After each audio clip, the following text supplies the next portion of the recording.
the trade that they did make was it got Bobby, it got Bobby excited for a little bit. You get Bol Bol. I've seen this guy play. Yeah, Bobby, it moved. Bobby got excited. Didn't you hear It's a good way to do it.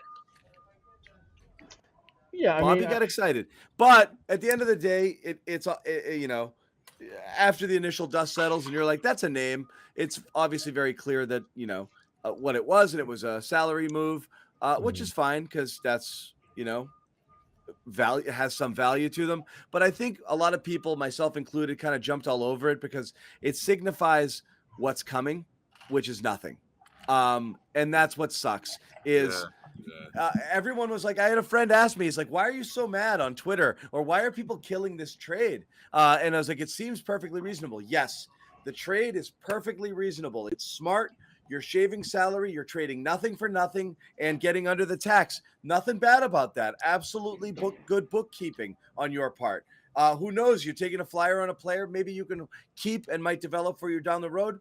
Who knows? Doesn't matter. Probably not. Probably straight bookkeeping. What it is, though, it signifies what is likely the goal of the season, which is the fear everybody had all along is they're not spending into the tax. And every article written about it today is, obviously it's obvious because they've made it obvious. This is a priority. And every move they make.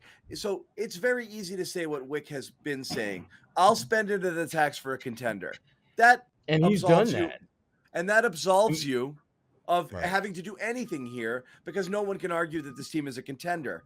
So is everyone okay with this? Is everyone okay with not spending into the tax, dumping resources, just getting under the tax for the sake of saving money? We're not worried about repeat offender stuff here. This is strictly saving Wyc money. Well, it doesn't make sense to me to spend like a crap load of money if you're not going to be a title contender. You know this. You know that there's nothing that you can do deal-wise that's going to catapult you into that top 3, top 4 conversation. And if that's the case, why? Why would you spend? To me, your goal should be to create as competitive a roster as possible to figure who should stay and who should go. I look at guys like Pritchard. I look at guys like Neesmith. I look at guys, some of the younger, the Grant Williams of the world. And to me, this season is so critical to see what those guys are capable of doing that anything you can do to save money outside of that, you absolutely do. Because, Bol Bol, and again, you look at some of the deals they've done in the past, the result often was significantly greater than what the expectation. Like when they traded for Isaiah Thomas, they were just hoping to get a little spark plug off the bench that could help them win a few games. The next thing you know, he's a 2-time All-Star and, a top 5 MVP. So is Bol Bol going to be that good? I don't think. But shit, I mean, he is definitely worth rolling the dice on if you're the Celtics. I know, but yeah. But my counter to that is this, Sherrod. When you're doing this, and again, credit to the Celtics for not having to give away anything to get under the tax, but they have given away things to get to shave money. And so you gave away the Desmond Bane pick, which bit you in the ass. And again, it seems just to save $4 million, $4.5 million. And you gave away another pick to shave some salary here in the Kemba Horford deal, who right now that looks like it could be a fairly useful player. You've missed on Romeo. Everyone bear with me. You've missed on Romeo, Neesmith, Grant, and Pritchard in the sense of none of them are impact. They're not all busts, and you might get some value out of them, but you missed. They're not making you better. So that's 4 misses plus Bane 5 plus selling a pick for the Kemba deal 6. That's 6 blown draft picks. That's friggin' crazy to me. And that's the reason they're the position they're in. But a mentality where you're not always trying to get better at whatever cost, if the only cost is money, is going to make you do dumb shit. And it's gonna make you miss opportunities. So I think you can look at this trade and say, great, they got under the tax. I guess that's useful. You can also look at it and say the one playable piece in this was a floor spacing shooting guard that went to a different team. Why couldn't you have made the trade for the guard and let the other people cut salary? Why did you take the salary cutting portion of that trade? Why couldn't you make a small move that would make you a little bit better? What's wrong with that? Like that's It's infuriating. And that if you're a Celtics fan, you're like, so you don't care at all if we're a little better. We're watching your team, we're investing, and they need to get a lot better. Yeah, and they need to get a lot better, which means, and the problem is, you can't get a lot better without a bevy of draft picks or up and coming players on your roster or tradable assets to swing big, which means you're going to have to get better a little bit at a time, which means you should be looking for every opportunity when you make a trade to get a little bit better, because you don't have a lot of opportunities. And if you keep moving pieces around the board just to save money, you're going to be left with nothing. So Yeah, any opportunity, if you find a team that wants to cut salary, you get the guy. Don't be the team that's giving, that's cutting it. I think that's where fans are looking at it. So I get it from a perspective that they're not contenders, but you can't keep passing up opportunities to improve. That's it. I'm done. I don't think there's a clear-cut move that would, like, the whole consolidate the trash at the end of your bench for a rotation guy. I just don't think that's realistic, though, John. I mean, yeah, this is sort of the sign that they're not going to maybe swing for the fences here before, heading into trade season. But definitely didn't we not. know that already? Didn't we kind of call this a bridge year to begin with? We just didn't think it'd be this bad, right? We didn't think they'd be a solid 500 team throughout. I mean, maybe some of us did, but I didn't. And I just think this is the result of that. You're sort of in a tough spot where you have to wait and just get yourself under the tax. I mean, to their, to Wyc, what one good thing about Jalen missing so many games is that he's probably not going to get those incentives, right? So, Wic's looking at that as well. And I think he's looking at this entire year, and that's through that same scope, that this is a bridge year, and Celtics fans may not want to hear that, but I mean, look at these pieces that we're talking about. Look at this bench that we've been, for lack of a better word, shitting on all season. We've been making fun of this bench, or saying not kind things about these weapons coming off of it. Bobby, do you have any comment on that? I thought I lost you guys. Yeah, the tricky thing we'll have to figure out here is whether they forewin opportunity here. Like that's gonna be the key thing. Could you have used Juancho's salary in kind of a salary? That's the other thing. Move that I talked about. Yeah, but that shows you what the market's like. That's right something now, they can. But that was something the they can still do, but that restriction's in place. Juancho's value was not to shave the market's pretty salary. stacked. Juancho's value was to stack salary. It was right, to get money more here. upset. I agree. Right. And that's another one. You can't get him anymore. Well, not the way I had it in mind. I think it's demoralizing. I think you are. Like I said, you're really stuck a little bit here. You either make those trades where if the only thing you're giving up is money, you make trades to improve. If you can get assets and you're willing to take a step back to take a step forward, that's fine. But you keep running in place and the only thing that's happening is you're avoiding paying a tax. That's not going to play. That's the only thing that's not going to play with a fan base. I think there's plenty of people who'd be happy with a couple small moves that made some small improvements for the current product on the team. And I think those same people would be happy if they just said, Smart, Richardson, Horford, you can have anything. If you can get a first round pick or two or something out of that down the road value, people will take that too, because it's building towards something better either now or later. But just moving pieces around the chessboard just to shave a couple of bucks, and that's the only move you make, and if that's all they end up doing at the deadline is just that last move to get them under the tax, that's going to suck. Right. John, I agree with you with that. I mean, I believe that this is just, the hors d'oeuvre to the first main piece. entree. Yeah. Yeah. And to me, that's a good thing, because this is not going to dramatically shift your roster, even from a financial standpoint. It's not going to just, all of a sudden you can now spend, willy-nilly all you want to. Right. But this is where you Celtics fans, you got to trust Brad, that he knows what the hell he's doing, that he's going to figure out a way to get you either that playmaker, if he's being allowed to, well, see, again, you always have restrictions, though. Yeah. Yeah. Do you think he's being allowed to, Sherrod? I do. Yeah. I think Brad enough cachet with the front office. If he wants to go out and get player X, and that player can be a significant impact player, difference maker for them, I don't think he's going to get any. I don't think he's going to prohibit. Now, if you're talking about Tobias Harris, who's making too much damn money, that's a problem. That would be a problem. Sure. But if you're Well- talking about if let's say all of a sudden the Phoenix Suns say, hey, we want to trade Chris Paul, you got to figure out a way to do that because that Yeah. Well, dramatically changes different, of calculus. course. For impact, you empty the drawers. But another thing, go ahead, Jimmy. Go ahead. Well, we need to just call it what it is. I mean, it is a move for tax purposes. I mean, it's not like the Celtics went out and was like, we got to get Bol Bol and PJ Dozier on a blown ACL. Like, that's not plan A. That's not like what they envisioned, the direction No, the because team was Bobo wants to going. go to Detroit. Yeah, but That's the thing is, baffling part about this to me is like the beginning of waving the white flag in the season because of what you guys mentioned earlier. Originally, you thought Hernangomez could have been a piece to add to something, to bring in a bigger player to match salaries and all that. They must you don't know if you could or could have. There's weeks to go. It could have come up. They must There have could an been idea. opportunity.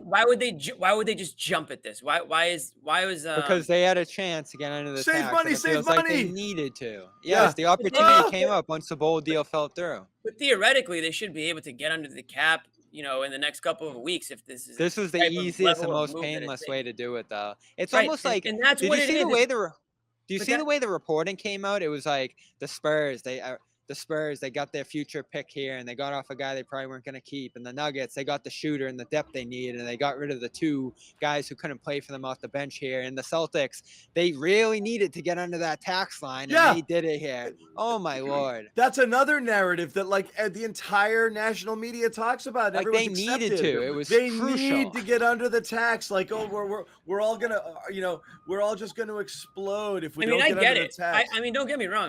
I understand.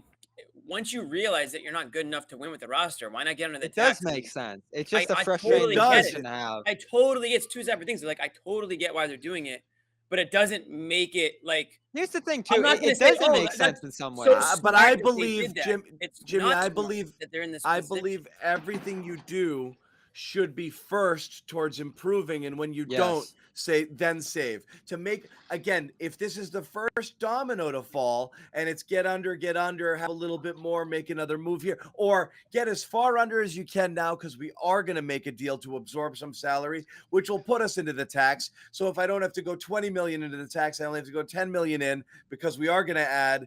Let's lessen the pain now for when we do make that move. Then everyone will feel different. However, if this heads down that line of them just making another move to shave those last 2 million, and that's it, then, like I said, then that's going to suck. So people are bracing for that. That's what I think. I'm bracing for it too. I do disagree, though, that this precludes them from doing other stuff. It doesn't. This allows them to keep Schroeder in many ways, because they're only 800 over the tax now. You dump Bruno, Bol, or Dozier, and it's done.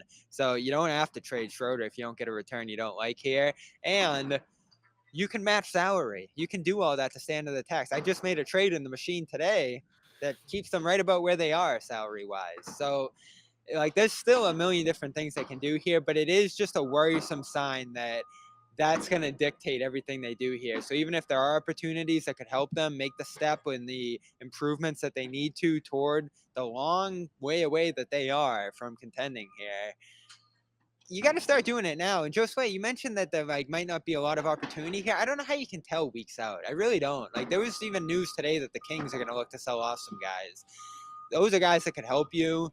Atlanta, I think, is more than willing to consider a bunch of different stuff. Philly, obviously, is the center of everything right now. Transform your season, though. I don't think. But you're not in a position to do that, and I think everybody's gotten that in their heads that Beal or Levine or this one big deal is gonna save the day. You gotta get your shooter. You gotta get your playmaker. You gotta find some young talent. Yeah. You're so far away in terms of personnel from being good, and if you do nothing at this deadline besides dump Juancho, I think that's a disastrous. I'm even willing to sell, and that certainly seems to be something that they're looking at here with the Horford news. Well, who floats Richardson. that? Who floats that? Is that the Celtics putting it out there so they can deny it later, but to see if there's any interest? Because I don't believe teams are calling for Richardson and Smart. It's not for much, Agents. but it certainly will. It's certainly something that they can do. Yeah. Yeah, I believe that, John, because they know the predicament the Celtics are in. It's like, if you guys want to get better, if you guys need help to facilitate a trade, we'll take one of those pieces. I mean, but again, the terms and what's being sent to the Celtics is probably not something that they're in love with right now. I get worried hearing Brad too, and I know it's probably just a cliche that he's leaning on, but if it is the driving factor that you're not going to make any move, if it doesn't get you any closer to winning a championship, you are not in a position to do that. The rest of your roster is in such a state of disarray that you need to start to kind of climb the ladder here. And this could be the bottom floor. I think this is a move that makes sense in a vacuum. But if it is something that we find out in 2-3 weeks here was the only thing that they're doing here, that's where it gets really frustrating because you have to take a direction now. You still haven't in terms of improving or in terms of selling. And this isn't enough of a sell to put you in position to do anything going forward. Honestly, like, Bol and Dozier, if they impact this team into the future, it'll be a massive surprise. And I think it's a nice bonus to what you did here with the cap shedding and not giving up anything to do that cap shedding. But it's not anything that gets me excited enough to think that they did anything here beside that. Well, it could happen, but it's probably not. It's what you think the motivation is. The other part of the report that I wanted to mention, and then we will wrap it because there'll be more to come and things will heat up as well. But, at the very end of the athletic report today was Stevens played it conservatively when he first came on board this summer, passing on proposals within his front office to make bolder moves, according to team sources. While the time to jump all in on change isn't necessarily approaching in February, he needs to start setting the table. So again, not a detail there, but a vibe that Brad had an aversion to anything big and splashy early. And fine, maybe you didn't want to come in and just fire everybody in the first day on the job.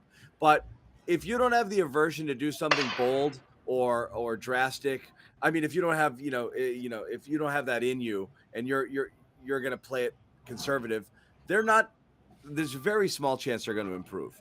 You got to take a swing somewhere. I just don't know where it is. It might not be in February, and that's fine. This might just be get out of the tax and reload in the off season.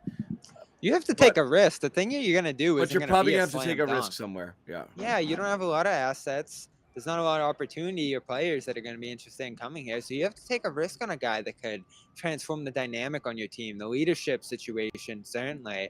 I really do sense a staleness here. I do, and I felt that way all year. You just don't see you see some effort at fixing things.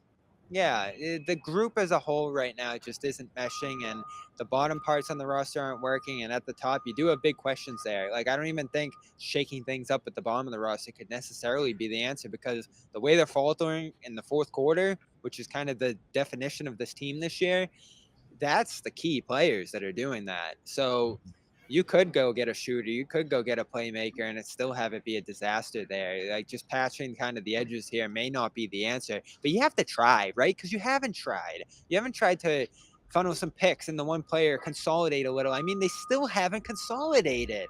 They have all these picks. They have all these young players. They have all this salary. Well, now they need them because the roster's garbage. So, it's the only way they have to make a deal, though, and that's not going to change in the summer. I don't think there's an immense amount of opportunity that's going to explode. We all know where this is headed in the offseason, and we all know where the conversation is headed. You've got one chip, to do something that's roster changing. I disagree. And I'm just saying that's the only one, or else you just sit there and you just are this team. Why didn't we talk about the picks once during this show? Like, we're going to go to this again, but we can't talk about picks. Because they aren't picks. They have one pick every year, that's it. It's not the picks. It's the same story, Bobby. They don't have that up-and-coming player to match with picks. Every team wants the bird in the every team wants the bird in the hand, the player who plays now, the Halliburton, the whomever, and the picks for the star. It doesn't work without that thing. You don't have that thing. So nobody just wants your three lottery ticket, your 3 shots at another Romeo. That's not good enough for people. They need something guaranteed to make a trade for a real piece. They don't have it. So they can't do it. They can't. It's just picks alone isn't enough. That's where they are. Every team's got picks, but the Celtics also don't have that thing to pair with it. All right, I'm worried one day Brown and Tatum are going to walk and they'll just use all the picks. They might. So you might have to show one of them the door to avoid that. And again, it's not here. That's how the NBA I don't know why that's never a move that they've been willing to take, but they did use one to dump a guy, of course. Who knows? Anyway, we are going to wrap because we're gonna this conversation is going to repeat itself. Naturally, because the trade deadline's approaching. What is the trade deadline, the actual date? February 10th. 10th. So ton of stuff. Thinking about it obviously all leading- year, John, all year. Yeah, leading up to that. But we've got more games coming up.